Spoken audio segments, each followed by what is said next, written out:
이 세상의 마지막이 가까워질 때 과연 어떤 일이 일어날까요? 그때를 어떻게 준비하는 것이 지혜로운 것일까요? 예수 그리스도의 계시라. 이는 하나님이 그에게 주사 반드시 속히 될 일을 그 종들에게 보이시려고 그 천사를 그 종 요한에게 보내어 지시하신 것이라.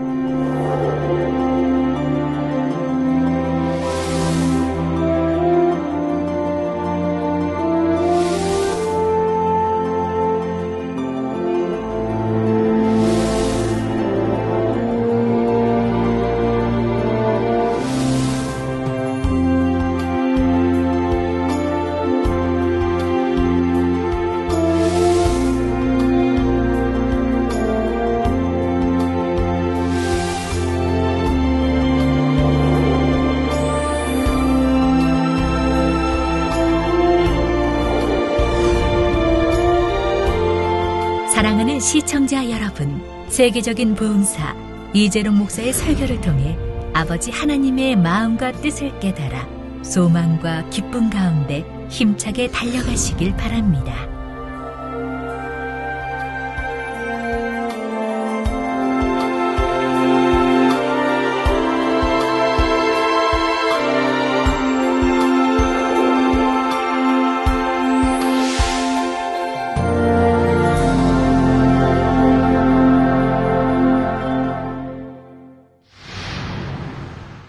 은혜 받으실 말씀은 요한계시록 3장 1절에서 6절 말씀입니다. 사대교회 사자에게 편지하기를 하나님의 7영과 7별을 가진 이가 가라사대 내가 내 행위를 아노니 내가 살았다 하는 이름은 가졌으나 죽은 자로다. 너는 일깨워 그 남은 바 죽게 된 것을 굳게 하라. 내 하나님 앞에 내 행위에 온전한 것을 찾지 못하였노니 그러므로 내가 어떻게 받았으며 어떻게 들었는지 생각하고 지키어 회개하라. 만일 일깨지 아니하면 내가 도적같이 이르리니 어느 시에 내게 임할는지 내가 알지 못하리라. 그러나 사대에 그 옷을 더럽히지 아니한 자 몇 명이 내게 있어 흰 옷을 입고 나와 함께 다니리니 그들은 합당한 자인 연고라. 이기는 자는 이와 같이 흰 옷을 입을 것이요 내가 그 이름을 생명책에서 반드시 흐리지 아니하고 그 이름을 내 아버지 앞과 그 천사들 앞에서 시인하리라. 귀 있는 자는 성령이 교회들에게 하시는 말씀을 들을지어다.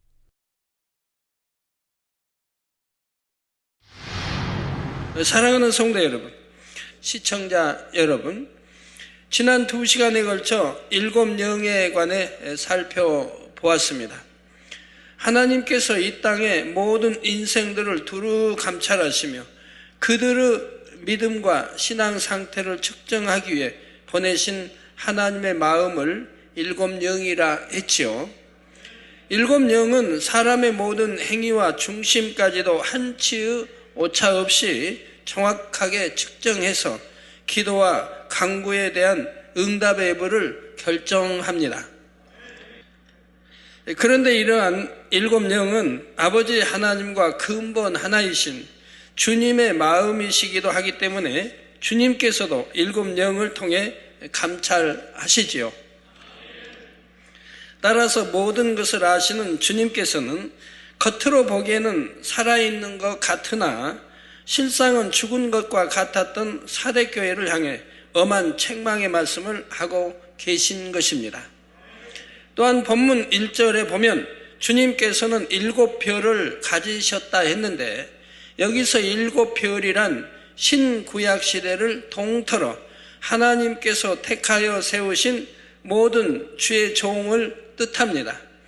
주님께서 능력의 팔로 붙드시며 친히 주관하여 사용하시는 주의 종이지요.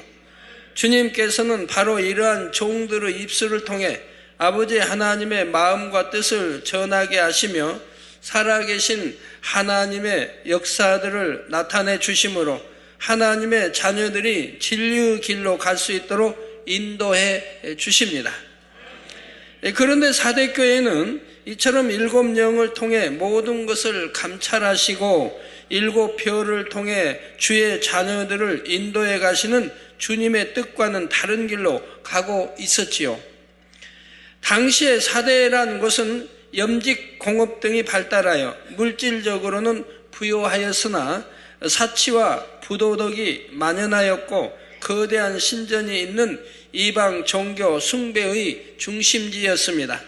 이러한 환경 속에 놓여있던 사대교회는 온전한 믿음을 가지지 못했고 주님으로부터 살았다 하는 이름은 가졌으나 죽은 자라는 책망을 듣게 이르렀지요.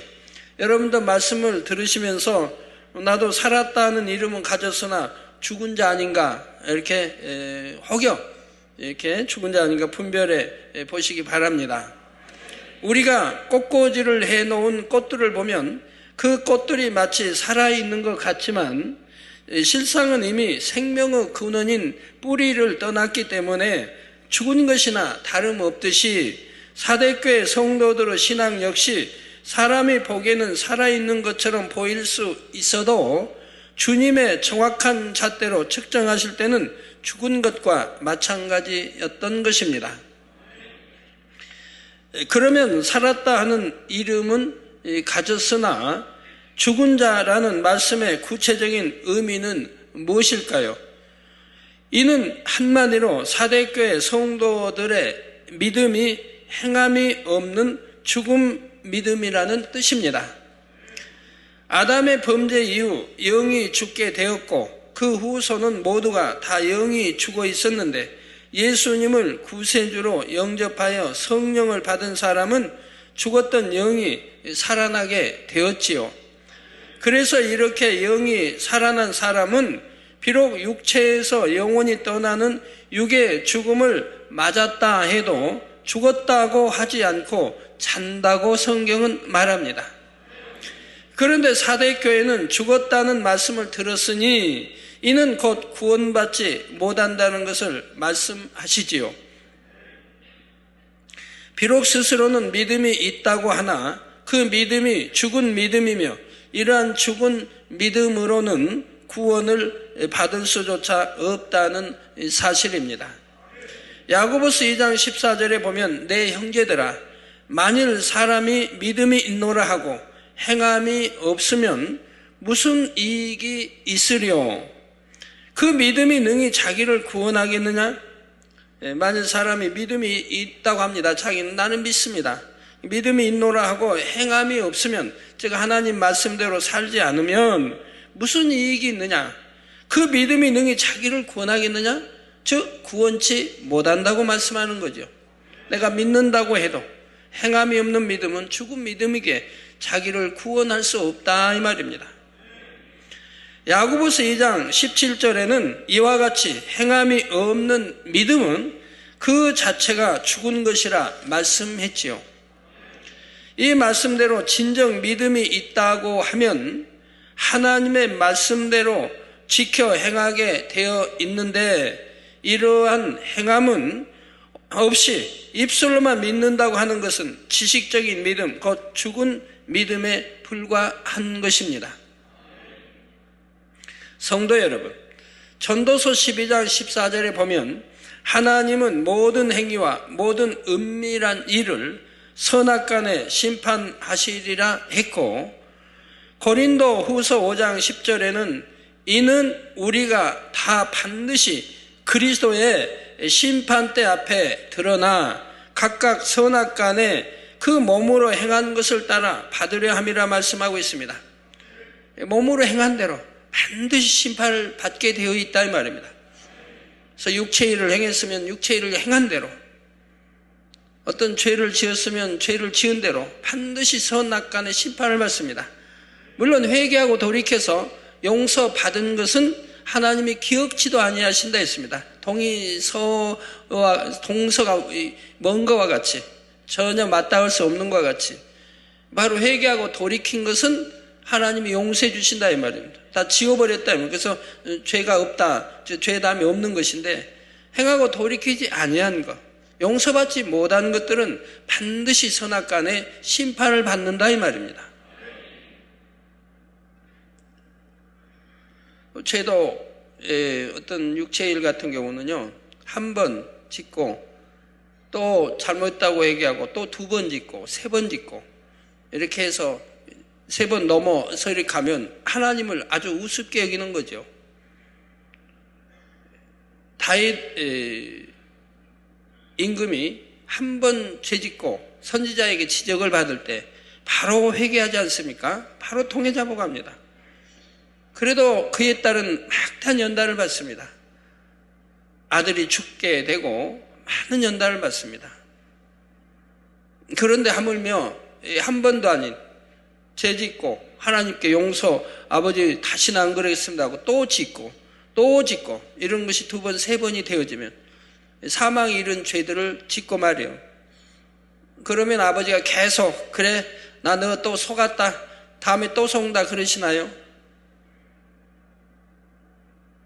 결국은 그것이 담이 돼요. 이제 용서되지 않는 것을 성경은 말씀하죠. 즉 짐짓 알면서도 죄인 줄 알면서도 짐짓 지어갈 때는 하나님이 용서치 않는다. 즉 회개의 영을 주시지 않기 때문에 회개의 영이 오지 않기 때문에 그 죄의 담이 헐어지질 않습니다. 그러면 그런 것은 심판날에 반드시 심판을 선악간에 받게 된다 이 말입니다. 그렇기 때문에 그렇게 죄를 짓지 않되 사망에 이른 죄는 짓지 말라고 누누이 당부하는 거예요.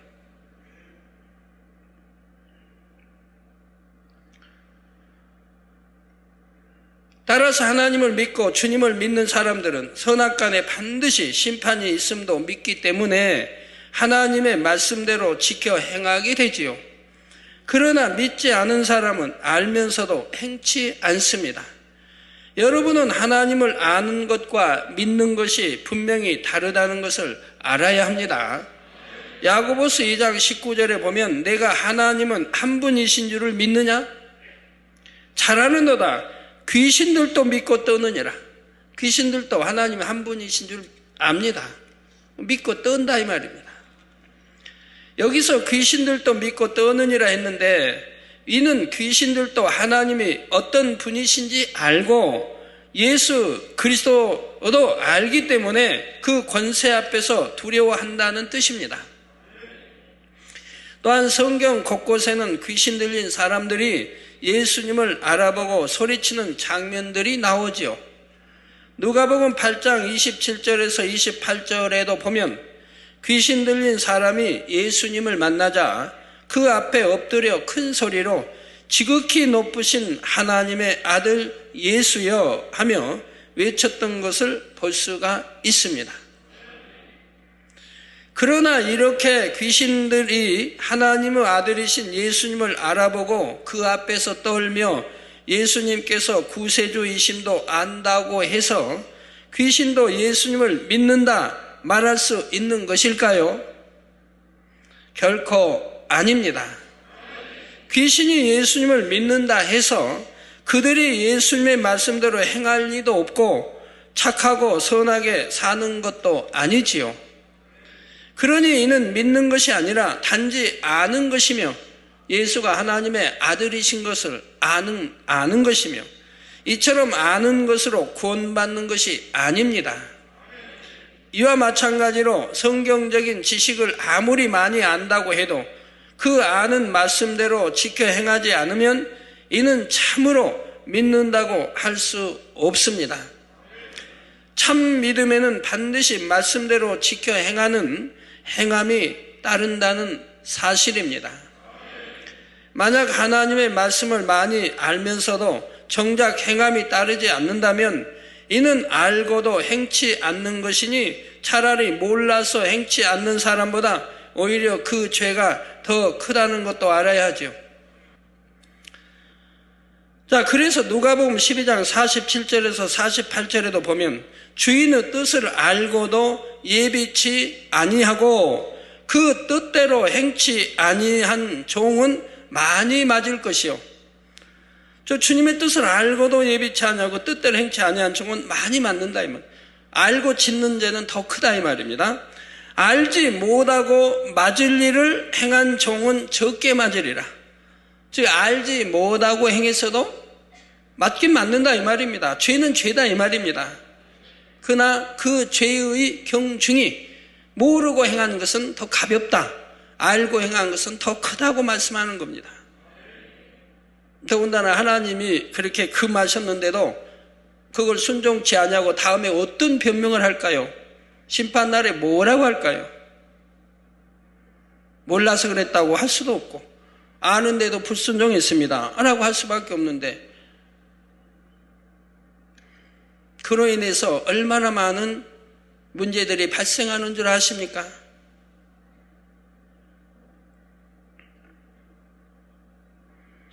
물은 많이 받은 자에게는 많이 찾을 것이요 많이 맡은 자에게는 많이 달라 할 것이니라 말씀하고 있습니다. 또한 야고보서 3장 1절에는 내 형제들아 너희는 선생된 우리가 더 큰 심판 받을 줄을 알고 많이 선생이 되지 말라 말씀하지요. 그런데 이처럼 머리로는 말씀을 알면서 정작 행함은 따르지 않는 쭉정이 신자가 오늘날 점점 많아지는 것을 봅니다. 요즘 같은 세상에 어떻게 말씀대로 지키면서 살 수 있는가 하며 세상과 타협해 버리지요. 자, 또한 겉으로는 신앙생활 하는 것 같지만 그 삶은 세상 사람과 다를 바가 없는 사람도 있습니다. 예를 들어 주일이면 성경 찬송을 가지고 교회에 나가서 예배를 드립니다. 11조와 감사헌금도 드리며 찬양하고 기도한다고 하지요. 그런데 교회를 나와 세상의 삶으로 돌아가면 남이 욕할 때 똑같이 욕하고 혈기 내면 같이 혈기 내며 세상 사람들과 같이 세상 오락을 즐기고 짝합니다. 말씀대로 살지 않을 뿐만 아니라 말씀대로 살려고 노력하지도 않지요. 세상에 빠져 자기 좋을 대로 세상을 취해갑니다. 그러니 이런 사람이 비록 교회에 다닌다 해도 어찌 그가 믿음 있다 말할 수가 있겠습니까? 야고보서 2장 20절에 아하 허탄한 사람아 행함이 없는 믿음이 헛것인 줄 알고자 하느냐? 저 믿는다고 아무리 말을 해도 행하지 않는 믿음은 헛것이라 이 말입니다. 말씀하신 것처럼 그 믿음이라는 것이 결국 헛것이 되고 말지요. 예수 그리스도를 안다, 믿는다 했던 것이 다 헛것이 되고 마는 것입니다. 그러나 이처럼 행함 있는 믿음에 대해 강조한다 하여 무조건 행함만을 가지고 믿음의 판단 기준으로 삼으라는 뜻은 아닙니다. 행함 있는 믿음에서 말하는 행함이란 마음이 함께 실린 행함을 말하지요. 하나님의 말씀에 따라 진리로 일궈진 마음으로부터 나오는 행함을 의미합니다. 참 믿음을 가진 사람이라면 하나님의 말씀으로 마음을 열심히 영으로 일굴 것이고, 이렇게 영으로 일궈진 마음으로부터 행함이 나와야 한다는 뜻이죠. 이처럼 마음의 할례를 통해 영으로 이룬 마음이 담긴 행함이야말로 진정한 믿음의 행함이 되는 것입니다. 그러므로 정말 중요한 것은 행함 자체가 아니라 행함에 담긴 마음이며, 마음을 영으로 일구게 되면 자연히 행함도 따르게 된다는 사실입니다. 그러나 행함이 없는 죽은 믿음을 가진 사람은 마음을 영으로 일구려고 하지도 않을 뿐만 아니라 마음을 영으로 일구지도 못했으니 결국 말씀대로 행하지 않으며 설령 행한다 해도 그것은 마음은 없는 형식적인 행함, 곧 외식이 되고 마는 것이죠. 마음에 없는 것을 행할 때 외식한다고 우리 주님 말씀하신다 이 말입니다. 이 외식하는 자들아, 행함 자체만은 얼마든지 사람에게 보이기 위해 외식할 수 있고 들어서 아는 지식을 가지고 흉내 낼 수 있기 때문입니다. 그래서 우리 주님 당시도 바리새인들이나 이렇게 대제사장이든 제사장이든 장로들이든 모세 율법은 압니다. 율법을 듣고 가리키긴 합니다. 율법을 아니까 가리키긴 해요.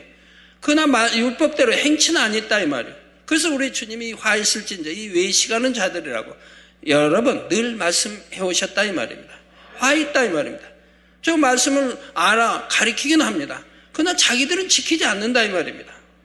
그러니 외식하는 자들아 화 있을진저 라고 여러 번 말씀하시는 것이 나오지 않습니까?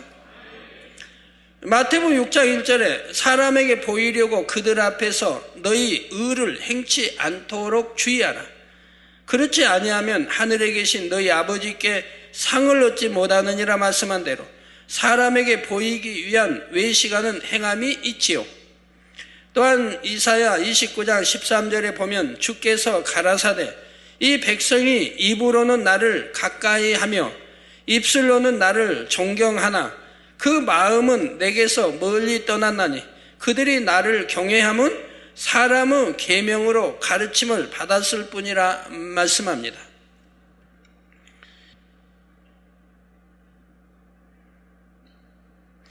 입술로는 하나님을 사랑한다 말할 수 있고 찬양을 부를 수도 있지만 그것이 하나님을 사랑하는 마음과 경외함은 없이 사람의 계명으로 가르침받아서 행하는 경우도 있다는 말이지요.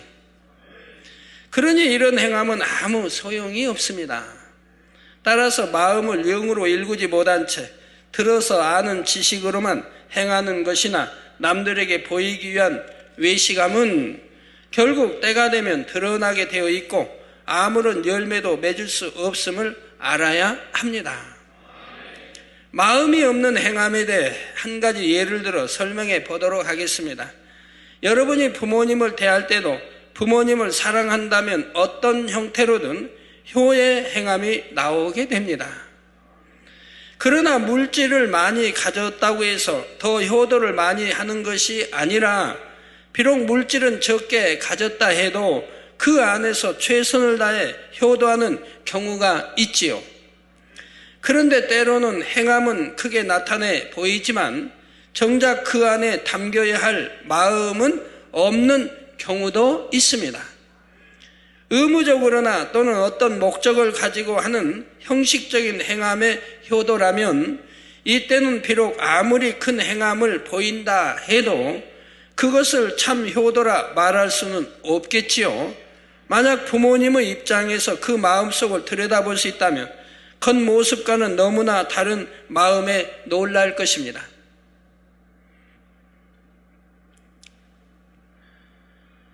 우리 모든 인생의 속중심까지 아시는 하나님 편에서 보실 때는 어떻겠습니까? 하나님께서는 행함과 함께 반드시 그 안에 담긴 마음을 보신다는 사실입니다. 따라서 우리가 하나님을 사랑하고 믿음이 있다고 할 때는 반드시 마음이 담긴 행함으로서 그 사랑과 믿음을 나타내 보여야 합니다. 여러분들이 어떻게 전도를 하든 어떤 분들은 기도받으러도 옵니다. 기도받으러 오는데 그 기도받으러 오는 분이 전도했을 때 정말 믿음 가지고 기도받으러 옵니까? 정말 믿음 가지고 기도받으러 오면 행함이 반드시 따라요. 근데 뭐 기도하면 낫는다고 하니까 한번 받아보자 하는 마음으로 왔지 믿음을 가지고 오는 건 아니거든요. 믿음 가지고 온다면야 어찌 하나님 역사 않겠습니까? 어떠한 것이든 역사하죠. 믿음을 가지고 오는 건 아니에요. 그런 경우 역사하지 않아요. 믿음을 가지고 나와야 역사를 하시는 것이라 이 말입니다. 믿음은 행함과 함께 하는 것이고요.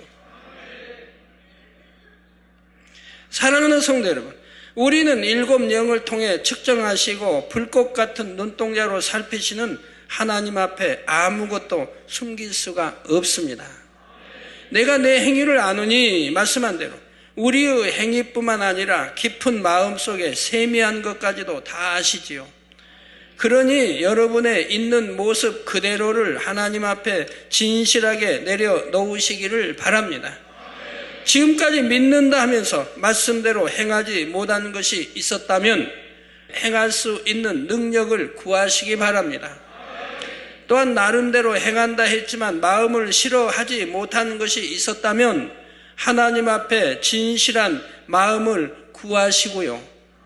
치료받고 문제 해결받기 위해 오신 분들은 오늘 말씀을 통해 자신을 비춰보심으로 내 믿음이 과연 참이었는가? 나는 과연 진실한 행함으로 하나님 앞에 대한 사랑과 믿음을 내보였는가? 점검해 보시기 바랍니다. 그런 분이라면 어찌 치료 못 받겠습니까? 반드시 받습니다. 그러나 그것도 아니에요. 그냥 기도 받으면 낫는다고만 전도받고 와서 기도 한번 받아보자 하는 것은 믿음도 아닌 것이고 행함도 아니지요. 그래서 여러분들 전도할 때 전도를 바로 오셔야 됩니다. 열심히 하나님이 이런 분이고 예수가 우리 구세주이시고 죄 문제와 우리 목자 기도 받으면 권능이 있어 이렇게 믿음으로 받으면 낫는다. 그러면 그 믿음이 뭔가를 설명해 줘야 돼요. 가지고 본인 스스로가 결정하게 해야 되는 거예요. 그러니까 기도 한번 받아보자. 아니면 기도 받으러 가자. 그래서는 안 된다 이 말입니다. 그런 전도를 받았을 때 본인이 믿음을 갖게 되고 그래가지고 믿음으로 본인이 기도받기를 요청해야 된다 이 말이에요. 나도 기도받게 해달라고. 나도 믿는다고. 지금 전한 말을 나도 믿는다고. 그래서 나도 기도받게 좀 길을 안내해달라고. 이렇게 해야 되는 것이라 이 말입니다. 여러분이 그냥 한번 가보자고 기도 한번 받아보자고 그럼 난 이렇게 해서는 안 된다 이 말입니다. 그건 거짓말하는 거죠. 가서 기도하는 낫는다고 하진 않았지 않습니까? 믿음을 가지고 나왔을 때 기도 받았을 때 낫는다고 했죠. 자, 그래서 하나님 앞에 여러분의 모습과 마음을 낱낱이 고백하고 회개하심으로 아버지 하나님께서 주시는 응답과 축복의 기회를 꼭 붙잡으시기를 주님의 이름으로 축원합니다. 이제 2절에 너는 일깨워 그 남은 바 죽게 된 것을 굳게 하라. 내 하나님 앞에 내 행위의 온전한 것을 찾지 못하였노니 말씀합니다. 하나님이 만약 여러분 각자에게 여러분에게 내 하나님 앞에 내 행위의 온전한 것을 찾지 못하였다고 말씀한다면 얼마나 청천벽력 같은 말씀입니까? 먼저 일깨워 그 남은 바 죽게 된 것을 굳게 하라는 말씀은 입술로는 믿는다고 하지만 죽은 믿음으로는 구원받지 못한다는 것을 깨달아 이제는 진리 안에 살아가라는 말씀입니다. 결국 그동안 지식적으로만 알고 있던 죽은 믿음에서 벗어나 이제는 참 믿음, 산 믿음을 가지라는 것이지요.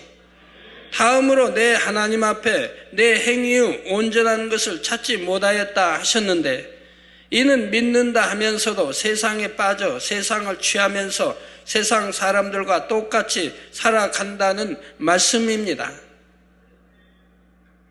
그러니 이는 역으로 말하자면 행위의 온전한 것을 찾으라는 뜻이지요.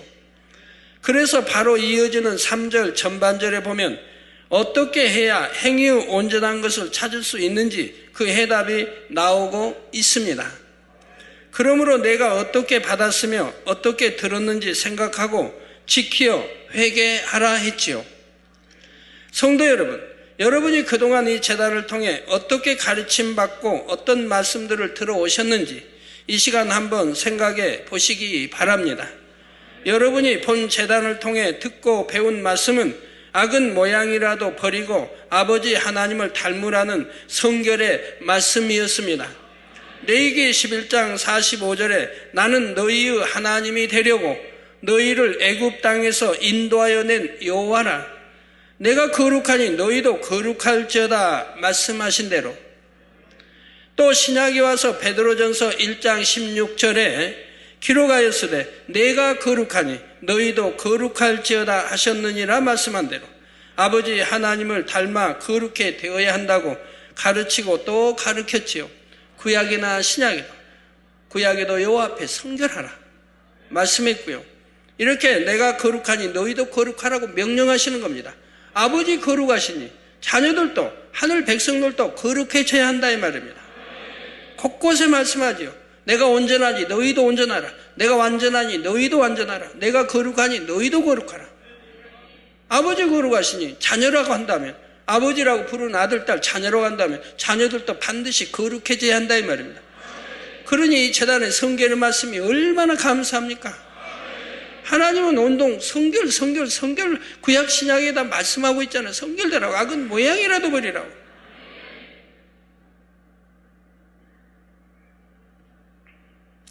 하나님의 마음을 알 수 있도록 하기 위해 성경 66권 말씀에 담긴 영적인 의미들을 풀어주며 각종 예배 말씀뿐만 아니라 수많은 교육과 만남을 통해 영적으로 가르치고 또 가르쳐 왔습니다.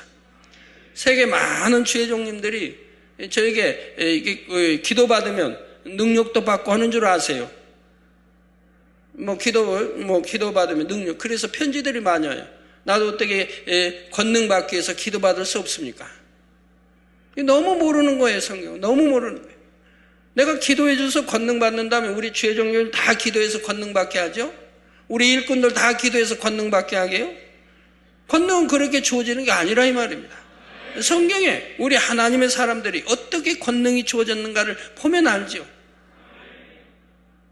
구약에도 하나님의 사람들 그 연단을 다 통과하고 정말 하나님만 첫째로 사랑하고 세상 그 모두 끊어버리고 하나님만 첫째로 사랑했던, 그리고 하나님 앞에 생명을 드렸던 이런 사람들이 권능을 받지 않았습니까?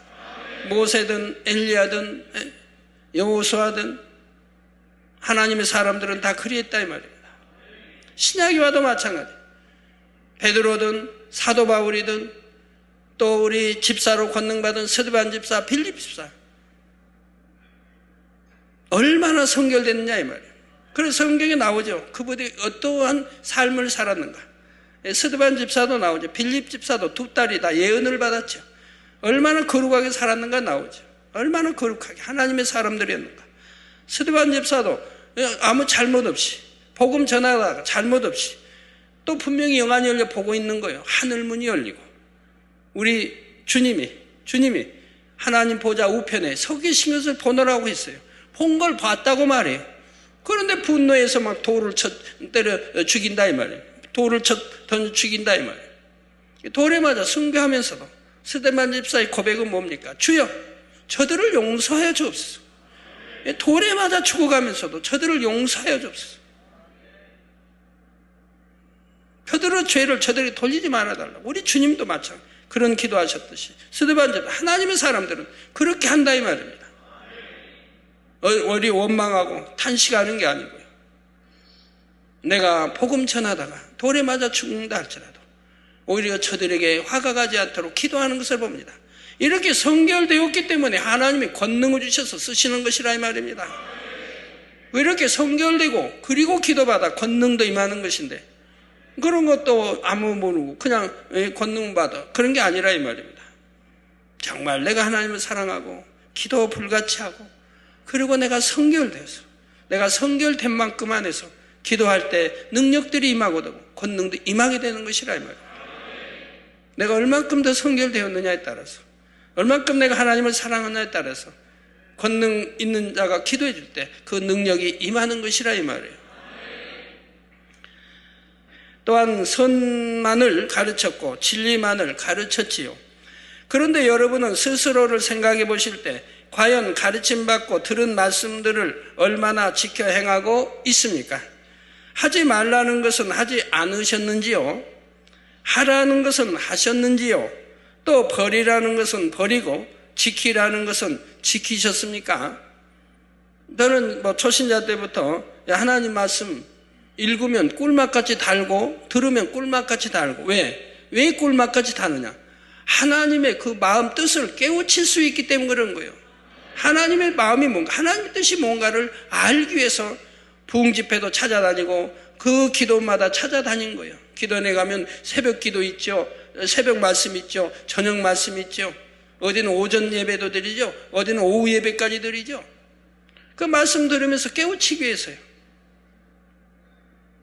그렇게 갈급하게 찾아다녔지만 누가 깨우쳐주는 사람이 없습니다. 하나님 말씀을 깨우쳐주는 사람이 없더라 이 말입니다. 난의 구절은 하나 풀리질 않으니 결국 하나님께서 다 이제 풀어주심으로 다 깨우치게 됐죠. 그러나 말씀을 듣고 알았으면 이게 하나님의 뜻이다 알았으면 그대로 지켜 행했다 이 말입니다. 그게 얼마나 쉬워요. 우리 신앙생활이 참 쉽더라고요. 저 같으면 너무 쉽게 했는데 얼마나 쉬워요.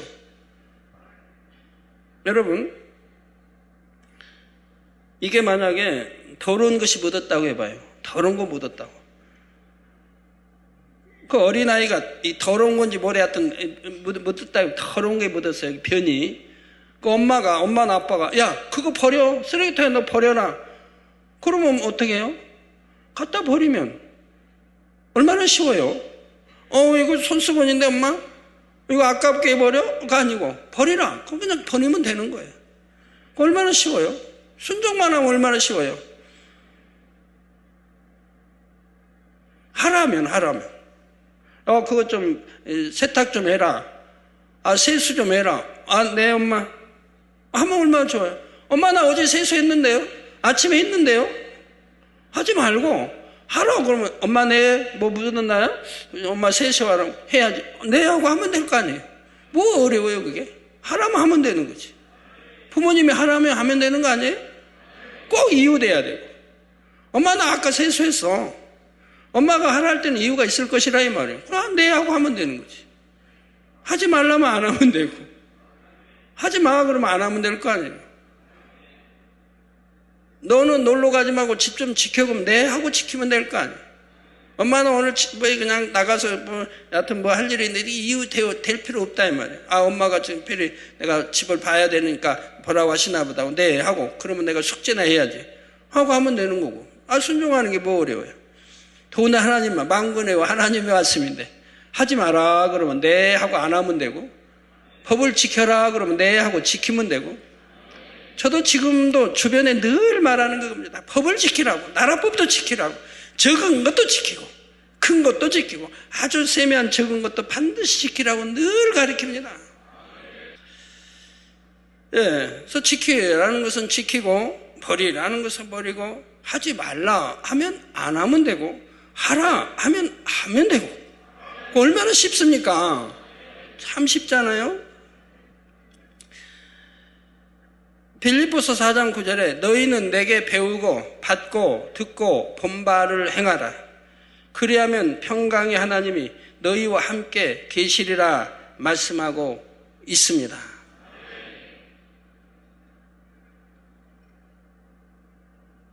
우리 하나님이 누구하고 함께 하신다고요? 여러분 함께 해요 안 해요? 함께 해요 안 해요? 함께 합니다 하는 분은 범죄하지 않는 분들이에요. 말씀 안에 사는 분들은 그렇게 말할 수 있는 거예요. 그러나 내가 범죄한다, 말씀대로 살지 않는다, 어떤 죄를 짓는다 하면 하나님이 나 함께 한다고 절대 하지 못합니다. 그건 거짓말인 거예요. 본문에 여기에도 나오잖아요. 너희는 내게 배우고 받고 듣고 본바를 행하라. 여러분 얼마나 많이 배웠습니까? 그리고 받고 듣고 본바를 행하라는 거예요. 그리하면 평강의 하나님이 너희와 함께 계시리라. 그리할 때 평강의 하나님이 너희와 함께 하신다고 그랬어요.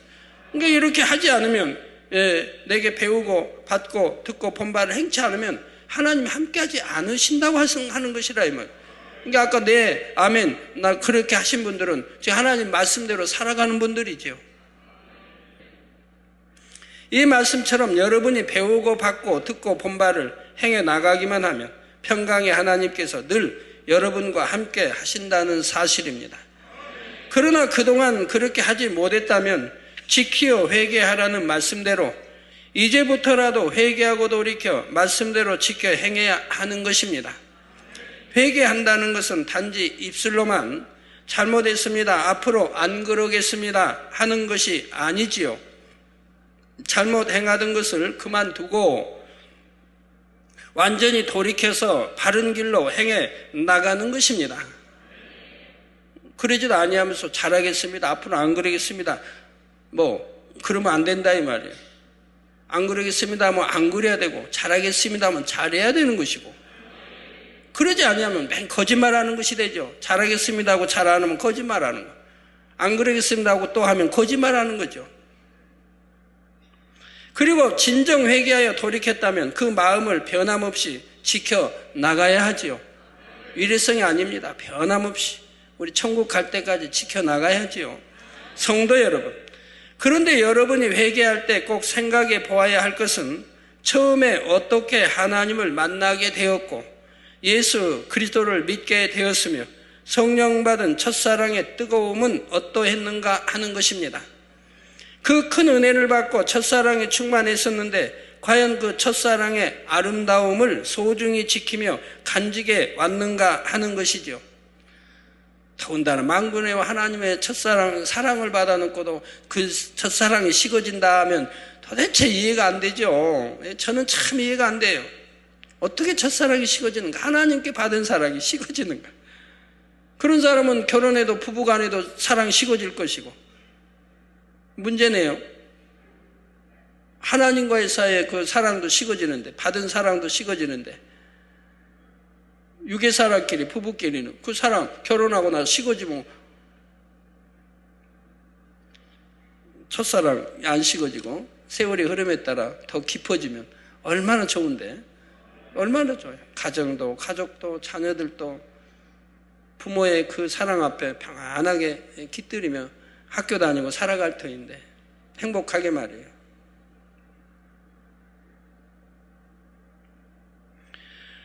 많은 사람들이 그 처음 마음과 행위를 지키지 못하여 다시금 세상으로 빠지기도 하고 신앙생활을 한다 하면서도 세상 사람과 구별되지 않는 모습 가운데 살아가는 경우들이 나오지 않습니까? 이제는 그러한 모든 것들도 다 회개하여 예전의 충만함과 뜨거움을 회복하시며 하나님의 말씀대로 온전히 직행함으로 신랑 되신 주님 맞을 준비를 해야 할 때입니다. 3절 후반절에 보면 회개하지 않고 끝내 돌이키지 않는 사람의 결과와 주님의 재림에 관해 말씀하고 있지요. 만일 일깨지 아니하면 내가 도적같이 이르리니 어느 시에 내게 임할는지 내가 알지 못하리라 말씀합니다. 만일 일깨지 아니하면 내가 도적같이 이르리니 어느 시에 내게 임할는지 내가 알지 못하리라 말씀합니다.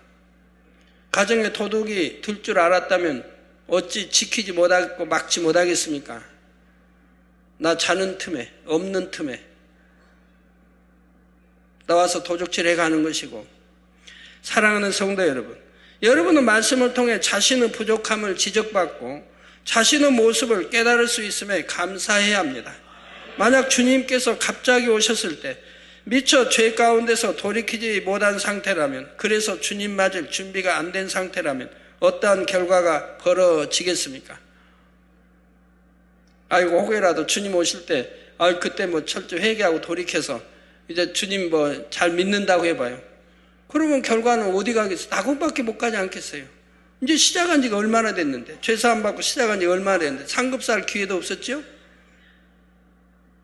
신랑 되신 주님을 맞을 준비가 되지 않았을 때 주님께서 도적같이 임하시게 되면 그때는 이미 늦은 것이지요.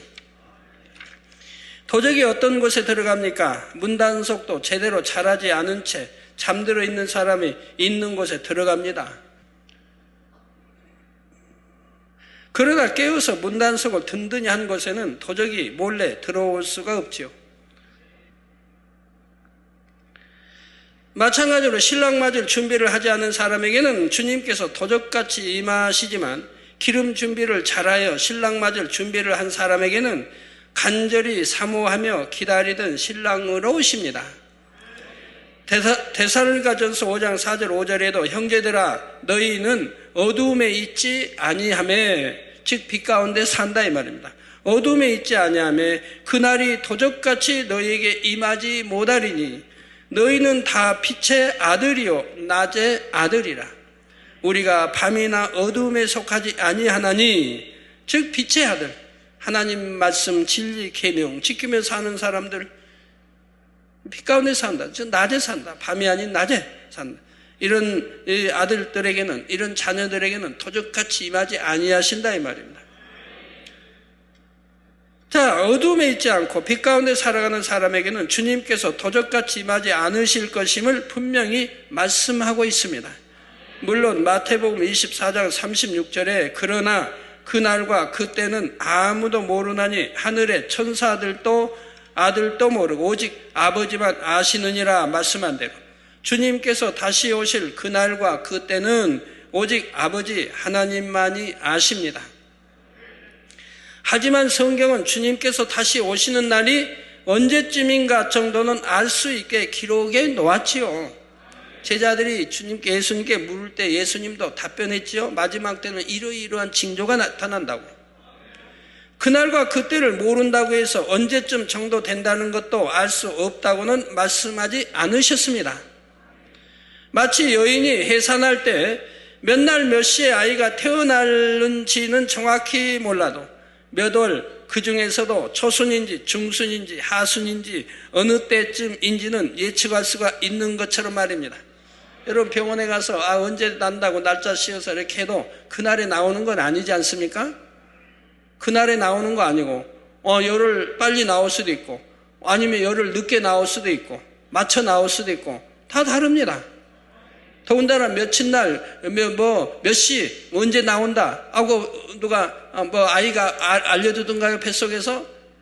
엄마야, 나 며칠 날, 몇 시에 나갈 거다라고 알려주던가요? 병원 의사가 알려주던가요? 딱 닥쳐서는 알겠지만, 한 달 전, 두 달 전에는 예측할 수가 없습니다. 그러다가 산모에게 진통이 시작되면, 이제 해산의 때가 곧 임박했구나 하고 알 수 있지 않습니까? 이제 진통하게 되면 이제는 안다 이 말입니다. 오늘일지 내일일지 안다 이 말입니다. 이처럼 주님 오실 때도 우리는 성경에 기록된 마지막 때의 징조들을 통해서 알 수가 있습니다. 그러니 여러분은 베드로 전서 4장 7절에 만물의 마지막이 가까웠으니 그러므로 너희는 정신을 차리고 근신하여 기도하라는 말씀대로 정녕 정신을 차리고 근신하며 깨어 기도하여 신랑 되신 주님 맞을 준비를 해야 하는 것입니다. 사랑하는 성도 여러분, 사대교회 주시는 말씀은 마지막 때를 살아가는 교회들과 대부분의 성도들이 다시 한번 자신을 돌아보고 깨달아 보아야 하는 중요한 내용입니다. 이 땅에 주의 이름으로 세워진 많은 교회들이 있지만 정말 중요한 것은 주님의 이름으로 세워졌다는 사실이 아니라 주님께서 살았다 인정하시는 교회가 되어야 한다는 사실입니다. 수많은 교인들이 있고 스스로 성도라 부르는 사람들이 많지만 그 중에 과연 하나님의 말씀대로 지켜 행함으로 하나님에 대한 자신의 믿음을 나타내 보이는 사람이 얼마나 될까요? 나는 하나님의 말씀대로 살고 있습니다. 주일에는 교회도 나가고 11조도 하며 이런 직분도 맡아서 감당합니다. 이렇게 말하는 사람들도 있겠지만 아버지 하나님께서 원하시는 행함은 단지 겉으로 보여지는 형식적인 것이 아닙니다. 정녕 주님을 닮은 거룩한 마음으로 세상 사람들과 구별되는 온전한 행함으로써 하나님의 말씀을 지켜 행하는 것, 이것이 하나님께서 원하시는 진정한 자녀의 모습이지요. 그러므로 여러분은 매일매일 여러분의 삶 속에서 매 순간마다 하나님의 말씀에 따라 진실한 행함으로 최선을 다하셔서 재림의 주님을 맞게 부족함이 없는 슬기로운 신부들로 다 준비해 나가시기를 주님의 이름으로 축원합니다. 말씀 참고하시면서 통성으로 다 같이 기도하시겠습니다. 할렐루야. 주님 은혜와 사랑에 감사를 드립니다. 오늘 또 들은 말씀이 믿음이 되고 생명이 되게 축복해 주옵소서. 성령의 감동감화 충만함으로 아버지 또 사대교회 하셨던 말씀들이 아버지 우리에게 결코 임하지 않도록 도와주시기 원합니다. 행한다 하면서도 죽은 믿음을 가진 자 되지 않게 도와주시고 아버지 하나님 사랑한다 하면서 정령이 중심에서 사랑한다는 고백이 아닌 그런 입술의 고백이 되지 않게 도와주시기 원합니다. 아버지 감사합니다. 정령이 내가 하나님을 사랑하는가 점검해 보게 하시고 사랑할 수 있는 믿음으로 나아가게 도와주시기 원합니다. 우리 주 예수 그리스도 이름으로 기도하옵나이다. 아멘.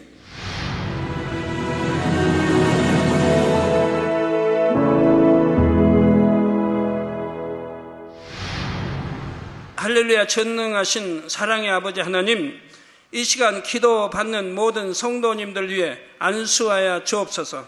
GCN 방송 시청자들이 인터넷과 화상을 통해 기도받는 지교회와 지성전 그리고 전세계 하나님의 자녀들 위에도 시공간을 초월하여 역사하여 주시기를 원합니다. 믿어지는 믿음을 주시고 부정적인 생각과 의심의 세력을 물리쳐 주옵시며 모든 시험 환난도 물리쳐 주옵소서. 머리부터 발끝까지 오장육부, 뼈, 마디마디, 온몸의 신경, 조직, 세포 등 아픈 곳마다 성령의 불로 태우시고 근본의 빛으로 역사하여 주옵소서. 예수 그리스도의 이름으로 명하노니 원수마귀 사단, 모든 질병, 균, 연약함아 물러가라. 빛이 여임하라. 모든 불치, 난치병도 성령의 불로 태워 깨끗하게 역사하여 주옵소서. 말라리아를 비롯한 모든 풍토병도 물리쳐 주옵소서. 깨끗함을 입을지어다. 감기, 기침, 열, 몸살, 독감 등 각종 유행성 질병도 다 물러가라. 어떠한 유행성 질병, 균도 틈타지 않게 지켜 주옵소서. 위암, 폐암, 간암, 유방암, 자궁암, 대장암, 피부암 등 각종 암과 에이즈, 백혈병, 뇌졸중, 고혈압, 저혈압, 심장병, 폐병, 위장병, 당뇨, 부인병, 피부병, 갑상선 질환과 모든 염증도 깨끗게 하여 주옵소서. 소아마비, 중풍, 관절염, 디스크도 온전케 하여 주옵소서. 요통, 두통, 신경통을 비롯한 모든 통증은 사라질지어다. 간질, 자폐증, 우울증, 조울증, 노이로제 등 모든 정신질환도 물러가라. 모든 마비된 것도 풀어지고 일어나 걷고 뛸지어다. 눈도 잘 보이게 하옵시고 귀도 잘 들리게 하여 주옵소서. 소경은 눈을 뜨고 기머거리는 들으며 벙어리는 말할지어다. 각종 사고, 후유증도 깨끗게 하시고 부러진 뼈도 붙여 주옵소서. 화상 입은 것도 온전케 하옵소서. 화기야 물러가라. 열도 물러가라. 아버지 흉터도 나지 않게 역사해 주시기를 원합니다. 마약을 비롯하여 각종 약물과 독극물 중독도 깨끗함을 입을지어다. 죽은 신경과 세포가 살아나며 죽은 자도 살아나게 하여 주옵소서. 잉태의 축복도 주시기를 원합니다. 잉태 축복을 받으라. 예수 그리스도의 이름으로 명하노니 원수마귀 사단아, 하늘 공중 곳에 잡은 악의 영들아 물러가라. 그의 사자들도 물러갈지니라. 이 땅의 악한 영, 더러운 영, 거짓되고 간사한 영, 이간질하고 미혹하는 모든 어둠들은 물러가라. 모든 흉악의 결박을 풀고 어둠아 물러가라. 빛이 여임하라. 아버지 하나님, 부르짖어 기도할 수 있는 능력을 주시고 죄를 버리고 성결될 수 있는 능력을 주옵소서. 영혼이 잘됨같이 범사에 잘되게 하시고 가정의 복음화도 이루어 주시기를 원합니다. 한 주간도 모든 사고와 재앙으로부터 지켜주시고 불통이 없는 형통한 삶을 살 수 있도록 축복해 주옵소서.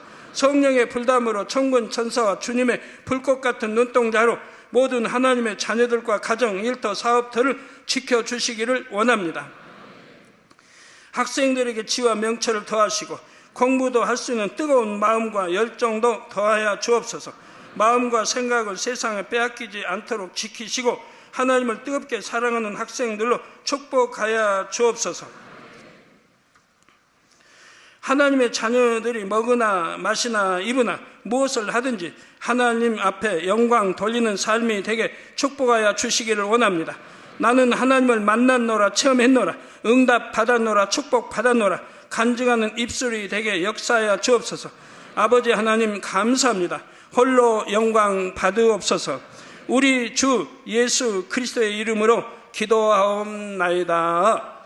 아멘.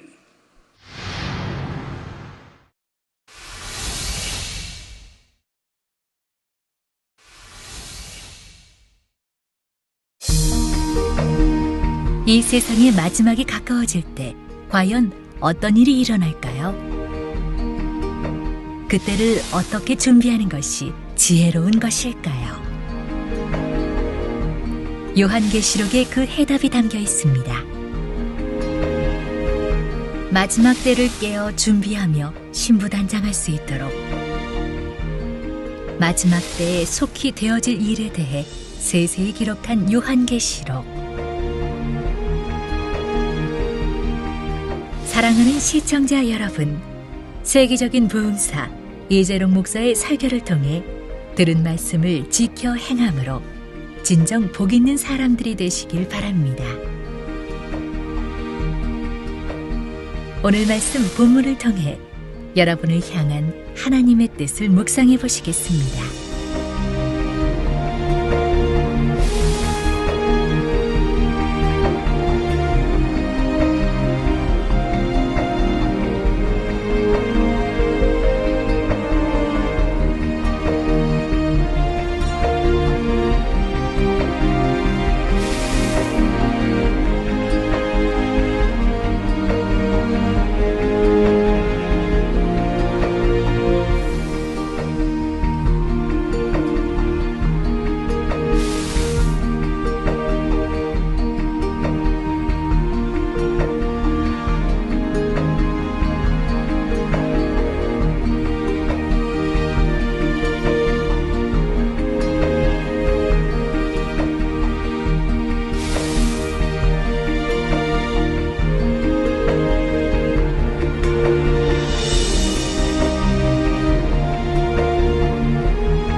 다하시는 주님께서는 겉으로 보기에는 살아있는 것 같으나 실상은 죽은 것과 같았던 사대교회를 향해 엄한 책망의 말씀을 하고 계신 것입니다.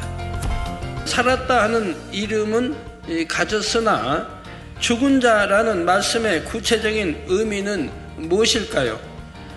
이는 한마디로 사대교회 성도들의 믿음이 행함이 없는 죽음 믿음이라는 뜻입니다.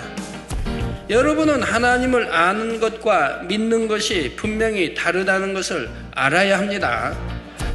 성경적인 지식을 아무리 많이 안다고 해도 그 아는 말씀대로 지켜 행하지 않으면 이는 참으로 믿는다고 할 수 없습니다. 참 믿음에는 반드시 말씀대로 지켜 행하는 행함이 따른다는 사실입니다.